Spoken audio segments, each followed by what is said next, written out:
Hello అందరికీ. రీసెంట్గా తీసుకున్న స్వింగ్ ట్రేడ్లో జీపీటీ ఇన్ఫ్రా తీసుకున్నాం. అయితే దాని గురించి ఒకసారి మళ్ళీ మాట్లాడుకుందాం.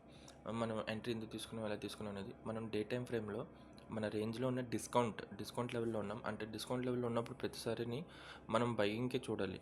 అంటే ఎక్కువ శాతం బయింగే అవుతుంది. ఎగ్జాంపుల్ ఇక్కడ చూసారా, ప్రీమియం డిస్కౌంట్ మనం రేంజ్ పెట్టుకున్నాక డిస్కౌంట్లో వచ్చిన తర్వాత బయింగ్ సినారీ వచ్చింది. బట్ ఇక్కడ బయింగ్ అనేది స్ట్రెంత్ ఎక్కువ లేదు. దాని తర్వాత మళ్ళీ ఫాలో అవుతున్నాను. ఇదంతా కంప్లీట్గా బయింగ్ జోన్లో ఉన్నప్పుడు మాత్రమే మూమెంట్ వస్తుంది చూడండి ప్రతిసారిని. సో మన ఎక్స్ట్రీమ్ బయింగ్ జోన్కి వచ్చాం. మన ఏదైతే డిస్కౌంట్ జోన్ ఉందో డిస్కౌంట్ జోన్లో ఎక్స్ట్రీమ్ జోన్కి వచ్చాం. అండ్ ఎక్స్ట్రీమ్ ఆర్డర్ బ్లాక్ కూడా మనం ట్యాప్ అయిన తర్వాత మనం ఎంట్రీ తీసుకుంటాం. ఓకేనా. అయితే మనం నార్మల్గా ఈ ఈ ఈ స్వింగ్ ట్రేడ్ అనేది జస్ట్ ఒక ఫ్రెండ్ సజెషన్తోనే నేను అక్కడ ఆ రోజు షేర్ చేసుకున్నా. సో అప్పుడు మనం ఎంట్రీ స్వింగ్ మిస్ అయిపోయాము. సో కంటిన్యూషన్ ఇన్ కేస్ మనం ఇప్పుడు ఎంట్రీ తీసుకున్నంటే ఎక్కడి నుంచి తీసుకుని అనేది ఆ వీడియోలో షేర్ చేశాను.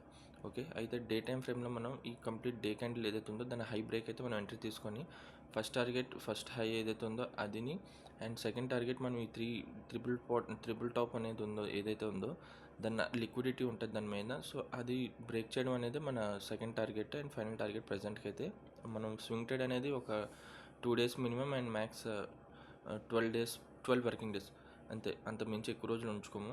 సో ఆ విధంగా ట్రేడ్ తీసుకున్న ప్లాన్ ఇది. సో కంప్లీట్గా మనం ఎంట్రీ తీసుకున్నాక ఈవెన్ ఇక్కడ మన ఎంట్రీ మిస్ అయిపోయి ఉన్నానా ఒక 4 సెక్షన్స్లో మనకి టార్గెట్ హిట్ అయిపోయింది. సో ఇన్ కేస్ మనం ఈ డే టైం ఫ్రేమ్లో కాకుండా ఎగ్జాక్ట్గా మనం తీసుకునేటట్టయితే ఎక్కడి నుంచి తీసుకోవచ్చు అని చెప్పడానికి మీకు ఎక్స్ప్లెయిన్ చేస్తున్నాను. ఇప్పుడు మనం ఎక్స్ట్రీమ్ ఆర్డర్ బ్లాక్ ఏదైతే ఉందో అది మనం 15 minutes ఏదైతే ఇంట్రాడే చేస్తామో అది మీకు మార్క్ చేసి చూపిస్తాను. ఓకే. ఇది మన రేంజ్లో ఎక్స్ట్రీమ్ ఏదైతే జోన్ ఉందో అందులో ఇది మన ఆర్డర్ బ్లాక్ లాస్ట్. ఓకే. ఈ గ్రీన్ క్యాండిల్ ఏదైతే ఉందో ఇది మన ఆర్డర్ బ్లాక్. అండ్ ఈ ఆర్డర్ బ్లాక్కి ఎప్పుడైతే మనం ఎంట్రీ ఇదే ఎక్స్ట్రీమ్, ఇంకా దీనికి మించి ఇంకేం లేదు. ఇంకా రిస్క్ తీసుకుంటే ఈ డే టైం ఫ్రేమ్ ప్రకారం ఈ ఒక క్యాండిల్ మీద రిస్క్ తీసుకోవచ్చు.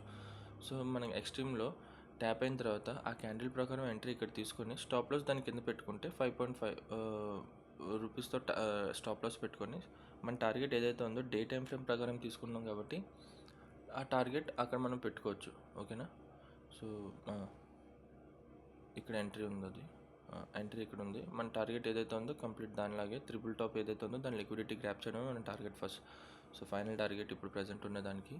అండ్ ఇప్పుడు ఈ ట్రెండ్ కంటిన్యూ అవుతుంది అంటే ట్రెండ్ కంటిన్యూ అవుతుంది, బట్ అలాగే కొంచెం కరెక్షన్ కూడా రావచ్చు. ఆ కరెక్షన్ ఎక్కడి వరకు రావచ్చు ఏంటి అనేది మనం దాన్ని బట్టి ట్రేడ్స్ తీసుకుంటూ కంటిన్యూ చేయొచ్చు. అండ్ ఇక్కడ మీరు చూసినట్టయితే ఇదంతా ట్రెండ్ లైన్ లిక్విడిటీ. అక్కడ ట్రిపుల్ టాప్ ఉండేది, ఇప్పుడు ఇదంతా ట్రెండ్ లైన్ లిక్విడిటీ. ఈ ట్రెండ్ లైన్ లిక్విడిటీ తీసుకున్నాక ఎగ్జాక్ట్గా ఈ రేంజ్కి వచ్చిన తర్వాత 150 లెవెల్కి వచ్చిన తర్వాత మళ్ళీ కరెక్షన్ స్టార్ట్ అవుతుంది. ఇంకా ట్రెండ్ అనేది కంప్లీట్ బుల్లిష్, ఎందుకంటే డే టైం ఫ్రేమ్లో ఉన్న ప్రీవియస్ హయ్యర్లో ఏదైతే ఉందో దానికి వచ్చి ట్యాప్ అయింది. సో ఇదంతా ట్రెండ్ లైన్ గ్రాప్ చేసి ఇంక ట్రెండ్ ప్రీవియస్ హై ఏదైతే ఉందో ఆ హైని బ్రేక్ చేయడమే దాని మేజర్ టార్గెట్. ఇదే నేను షేర్ చేసుకుని అనుకుంటున్నాను. నెక్స్ట్ ఇలాంటిది ఇంకేదైనా స్వింగ్ ట్రేడ్స్ ఉంటే మీకు మెన్షన్ చేస్తాను. Thank you.